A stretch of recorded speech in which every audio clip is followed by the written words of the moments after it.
Hey guys, Chris Dunn here, aka the Boogie Man. We're gonna have another special episode. We got a guest tonight here in the Boogie Cave. It's a good friend of mine. She's did some work here in the Boogie Cave. In fact, first time I met her was 2017 at the Still in Motion show. She did my helmet. She put the Boogie Man on it, did all the pinstriping, all the badass work. I probably don't even have to introduce her because everybody really knows who she is, but we're going anyway. This is Billie Jayne Deville. She's a badass pinstriper, a badass pinup model. She does all kinds of stuff. Check her out on her Facebook and her Instagram. She's just badass. But tonight we're just gonna sit here and shoot the shit. Me and you've been friends for a while and we've did a lot of talking. Tell me how you got into the car scene and got into pinstriping and go from there. Okay. Well, my grandparents are a big influence in pretty much everything I've done in my life. They're like parents to me. I've lost both of them recently, but I grew up with them, hearing stories about my grandpa's cars and hot rods that he had, and he had a '53 Chevy Bel Air, and I knew that I always wanted one. Just looking at their photo albums, all the black and white pictures of him posed up next to his Cadillac and posed up next to that car. Yeah. What's the name of the car? I don't Frankie. Frankie. That's right, Matt. The car's name, and we talked to Matt too, by the way. So the car's name's Frankie, and I knew that. I didn't mean to cut her off, but I thought that you had the car and it's Frankie. Yeah, go ahead. Frankie's on my arm. I get it out right now. This is my Frankie. That's how much I love my Frankie. That's right there, ain't it? And my grandmother had a '57 Chevy that she bought brand new from the factory. She was driving a little bitty Plymouth. I think it was like a 50 little bubbly little Plymouth, and she went to the dealership, picked out a '57 Chevy Bel Air brand new, and that just blows my mind that she would do that. And she's told me stories about driving at home and the steering wheel was this big and she felt like she was just going to run over everybody on the road going from that little Plymouth to this big old boat. Just seeing the pictures of them really was what did it. I was just so fascinated by the cars. They don't look like anything on the road today, and I didn't even know what they were back then. I just knew I wanted a car like Papa. I wanted a car like Meemaw, and I have now got both and then some.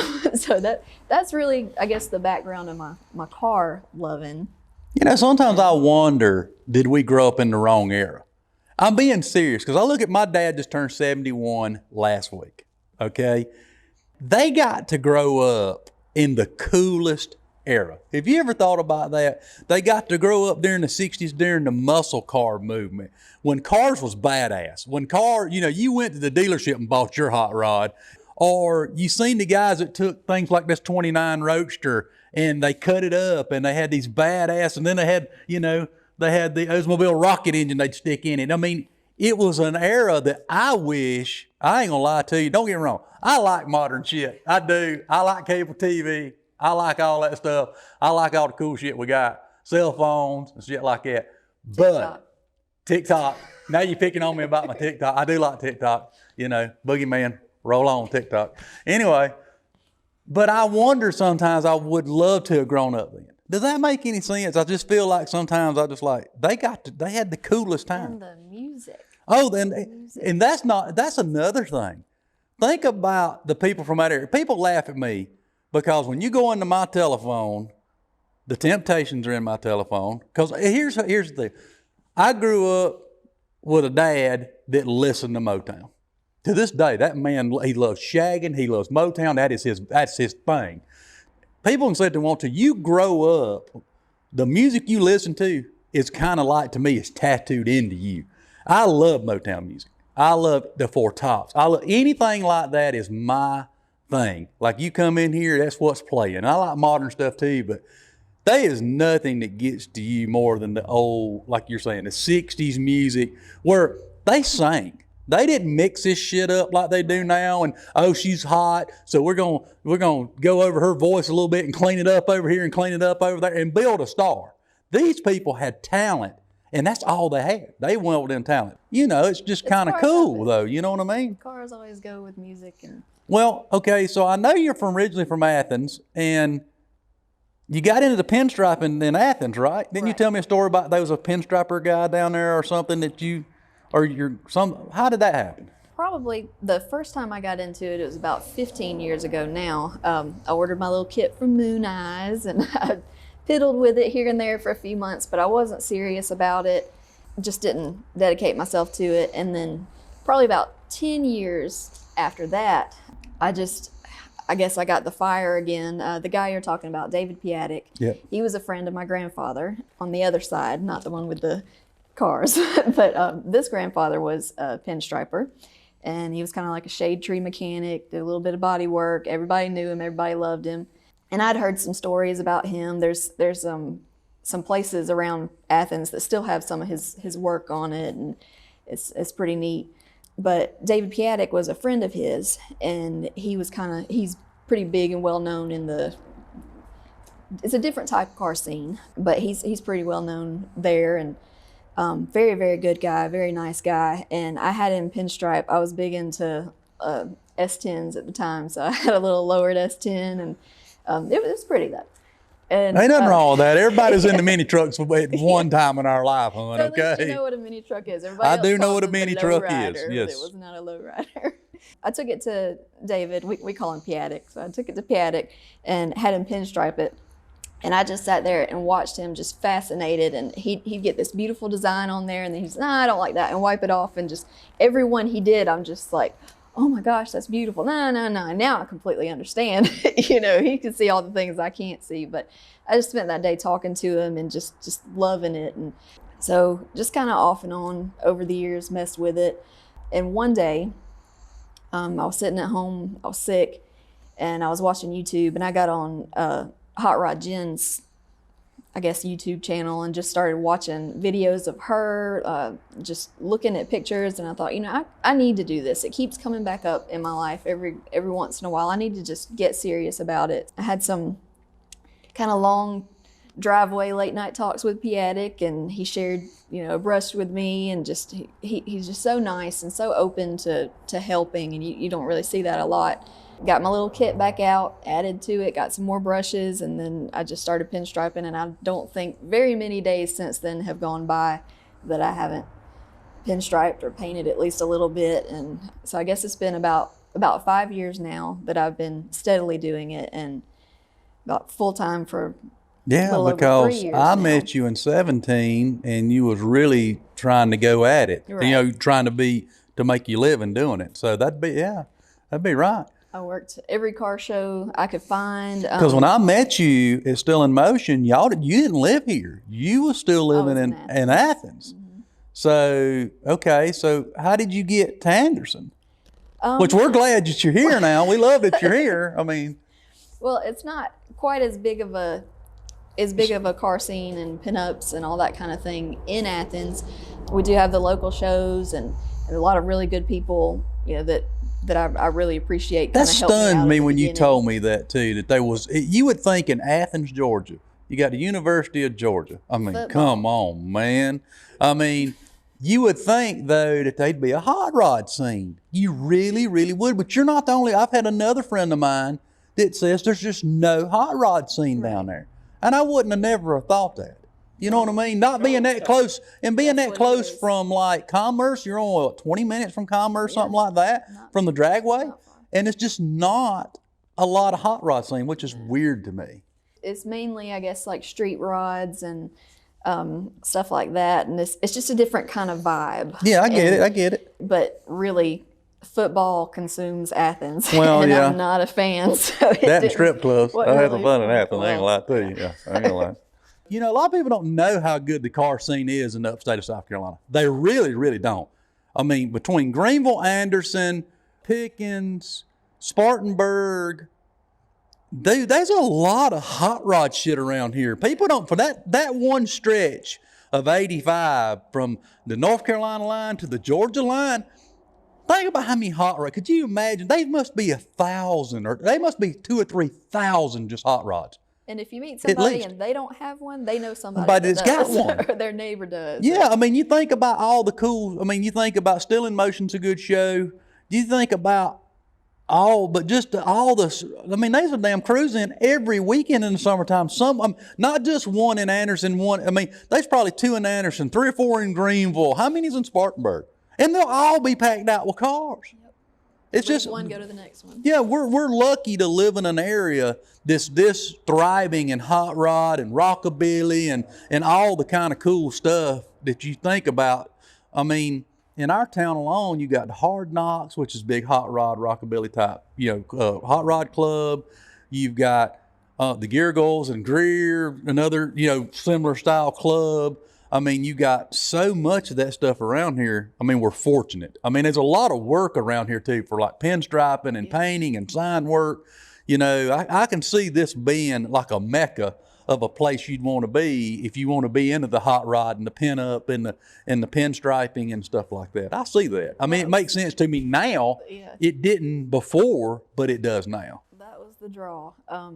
I was working the shows at the Varsity, and those guys are amazing, and I really owe a lot to them for having faith in me when I first started out to let me set up there every month. And then I started going to, you mentioned Commerce, the drag strip. I started going there every time they had a swap meet. I'd set up in the little vendor section down there and pinstripe all day, and I started noticing that every time I'd get a job for later, because I'd sell some little stuff and do some little things there, but then there's a lot of people that's like, my shop's down the road a little piece and I got something there, it's not mobile, could you come to me?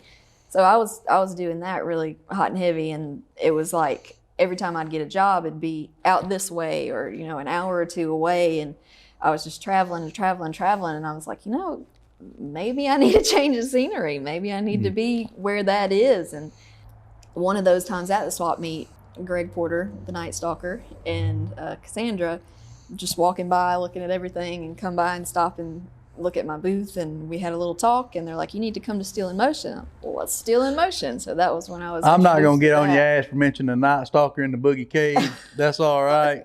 He's still my friend. Much love for him. Greg Porter, you the man. Boogie Man still wear your ass out. Go ahead. Blasphemy. Greg, we right here. You know where we're at. But anyway, I didn't mean to cut you off. I came up to Steel in Motion for the first time, and that might have been, I think it was my second year there when I met you and did that. So I think it might have been 2016 when I came up there for the first time. But it was just like a whole new world. I was just amazed at how many people there were that I'm amazed at that. I'm amazed at that place. I mean, we went there in 16. The first time I've been to Steel in Motion was the SEG had went there, and we was racing there in 16. I'm gonna tell you what, we got to run a little bit on Friday night, and I'd never had such a good time. And when because they let us do a parade, and they let some of us gassers go, and I took a friend of mine's wife, which was my backup girl, for a ride in the Boogie Man, and she'd never been in nothing like that. It was loud and shaking and shit, you know what I mean? And we strapped her in, and I didn't get on it hard. I just get on it. I wouldn't get on it hard, but not like when I took Rob for a ride. I just get on it enough, and she's like, "Oh my God," you know what I mean? She's never felt that. But that night, we parked our cars, and I'm telling you, it was the damnedest thing. They cruised all night. You remember? Yeah. They would go around and around, and they would just cruise. I mean, it'd be car after car just making a circle. You ain't even seen it. Matt, you ought to seen it. It was just all night long. Everybody was sitting outside their trailers on the road that would go around and just drinking and having a good time. That was probably one of the funnest times at Steel in Motion I ever had, and that was 16. That was my first year, and that's what hooked me. It was just because it was packed. When I mean you couldn't have put another person in the pit side, man, it was all the way to where the return road turned off. It was packed. You couldn't have put another car in there, could you? I mean, it was that packed. It was crazy. And they had cars outside, because I had to pick up Wayne Celeste on a golf cart. He was parked outside of that place a quarter of a mile away at the sign at the railroad tracks. That's how far the cars was parked outside to get into it. I'll never forget that. 17, it was off, it wasn't quite like that, but it's always a good show. Yeah. I haven't been back actually since 17. I'll go this year. I think I might go this year. Because they've had some kind of like scheduling and rain and COVID and all of that. Oh, excuse me, I'm sorry. I can't say COVID. The Rona. Yeah, I'm excited to go back next year. I really am. It's a really good show, a really good time. Like you said, it's just a feeling of like a community, and just everybody's there for the same thing. Everybody's having a good time, and I met a lot of pinstripers and artists that were up this way, and I was getting invited to other shows to set up, and I was doing that, making friends. I was like, this is where I need to be, and I ended up doing that. And I heard about, so I guess this was in 17, that same year, that somebody was telling me that there was a car show coming up in Anderson at the old McLeod's Garage building. They were going to do Troy's a place, grand opening thing, telling me I needed to work it. And I had just kind of decided to start backing off of so many shows just because it was kind of wearing me out. And I was working every single weekend, traveling to do pinstriping during the week and working a full-time job at a law firm at the same time. So it was all just getting kind of overwhelming.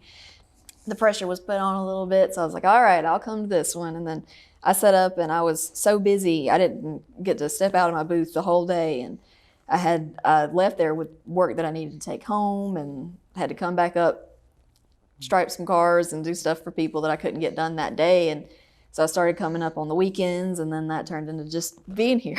That's when you figured out Anderson's a badass place and I need to live there. That's right. So she moved her happy ass to Anderson. And we're glad that she did. I mean, it's nice. Like I said, if you walk around in my shop, she did my bandsaw, she did my table, and she wanted to pick on me about TikTok. Now I'm just to get on her ass. That was 2 years ago, and there's a lot of stuff that's supposed to have been done since then that ain't been done. And here, the first time she needs to be back with a brush finishing up my stuff, she comes for an interview. She'll come for an interview, but she won't come make no money. So, you pick on me about my TikTok shit, I'm gonna pick on you about, finishing up my shop one day. This is all the work of art. The Boogie Cave is all the work of art. So I want pinstriping on the poles, and I want it on my lifts, and I want it on my walls. I mean, I want it everywhere. I'm glad that you come up. It was such, I enjoyed meeting you, especially when you did this for me, and then you moved here. You become a good friend of mine too. And I mean, she's a sweetheart. I'm glad that you moved to Anderson because, you did stuff in my shop, which is badass. But and I will be back. I ain't gonna hold my breath. All right. Not another 2 years. But now I want to talk about something else that you do that some of the people may not know that you do, that you are just rocking it. And that's the pinup model stuff. I mean, don't get me wrong, the girl's a badass pinstriper, guys, but if y'all have not seen her pinup modeling, it's like, oh my God. I mean, it's just like, it's just badass. I mean, she's hot. So guys need to check her out. But I want to know how you got into this pinup stuff. So when I met you, you was a pinstriper. The next thing I know, it's like, oh my God, look at this hot ass pinup girl stuff you do. Well, it's one of those things that's always been a desire, a passion, an interest, but just there wasn't any opportunity for that where I was. And I would kind of get funny looks, walking around in the grocery store wearing pinup stuff, and it's kind of like, what is she doing? Does she know what year it is? I mean, but then coming here and seeing that that's so accepted and embraced, and there's so many girls, and it's a really neat. I guess you're right. There is a lot of girls around here that model a pinup. That if you really think about it, that's another thing in the upstate. There's a lot of pinup girls. Well, it's fun. It's just another thing that I can do to kind of. People don't believe this. This girl stuck in the 50s and the 60s. I'm not kidding you. Maybe even the 40s. You go into her, when she had the shop uptown up here, okay? You went in there, they is shit music playing that I'm going, huh? I mean, it's like 40s, 50s rock. And that's what she's got playing all day long.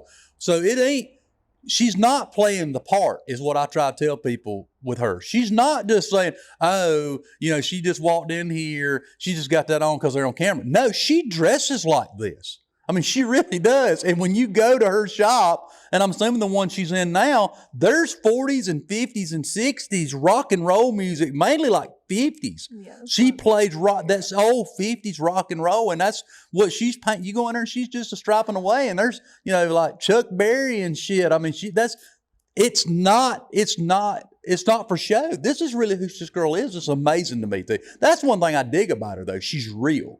You know what I mean? She's authentic. And there's a lot of these girls out here now, and I'm not knocking on them, that you know, they get here or they get to the thing and they put that stuff on and then there they go, you know, but they're not authentic. They're, you know, as soon as the show's over, the pinup girl contest is over, they're out of all that shit and they're back in their, you know, Nike tennis shoes and off they go and there you go. Yeah, I'm not even going to point at them damn things, you know. There's some comfort to be had. Well, I mean, you can't hardly drive in them damn catch up me them close shoes. You can get it. That was one of my Rob Pitts things right there. So you can rob that out. That's just what I call high heels. Catch me stuff. I drive Frankie in this. 3 on the tree. I mean, well, that's pretty amazing. So that's. I'm being serious about she's authentic. And there's a lot of people, I've met, there's a few people that's authentic. I really, I'm going to bring him up and I'm not, Greg Porter's authentic. Cassandra's authentic. If the house they have now, if that don't prove to you that they're authentic, they restored this house back to the 60s. Like, I mean, they have. They lived, it's like a time capsule. She's authentic. And I'll be honest with you, that's the 3 most authentic people I know, that they live it this way. And that's the way they like their life. I'm not even that way. I mean, I've got a badass 60s drag car. You know what I mean? And I love 60s music, but I don't dress like I'm in the 60s because it's just not, I love this stuff, but I'm not as authentic as they are. You know what I mean? I just love the fact that she's just authentic, but the modeling thing, she's just authentic. It's just not your style. I would, yeah, well, maybe it's just not my style. I'm a Vans type guy, not a Chuck type guy. You know, I ain't gonna wear Chuck Taylors. I'm gonna wear Vans. That's me. Am I a skateboarder? No, I'd bust my ass on a skateboard. Okay. But I like Vans, so I wear Vans most of the time. She's just badass, man. I mean, her modeling is just spot on. I mean, you just down to, you know, I'm going to say, I wouldn't say erotic. What's the right word I'm looking for? I mean, it's pretty erotic. But I mean, it is erotic, but when you do your erotic pinup, but she gets us nailed down to the outfits. I mean, the garter belt she has on, to me, it's a 50s garter belt. It's just not something that you just went and bought today. You know, the authenticity of when I look at one of her pinup deals she does, this is badass. I mean, this that to the T. And that's just somebody that you can't fake that. That is inside of you and there's just no way to fake it. So guys, we want to thank Billie Jayne Deville. I get my ass in trouble if I don't pronounce that just right. For coming to the Boogie Cave tonight and hanging out with us at Boogie Tech. Like I said, she's a good friend of mine. She's got a lot of work in here she needs to do. If you guys want to get a hold of her for pinstriping, lettering, or you want to hire her to be a pinup model because she's badass, how do they get a hold of you, boo-boo? Most of the time have my hands covered in pain and I'm working and can't get to the phone, so you can call me, but that's not really the best, I guess. I have a Facebook page. My personal page is just my name, Billie Jayne Deville. And then my art and pinstriping and all that is Billie's Pinstriping. And then I have Instagram. I have my personal with all my pinup is Billie Squeeze. And my art is Rockin' Billie.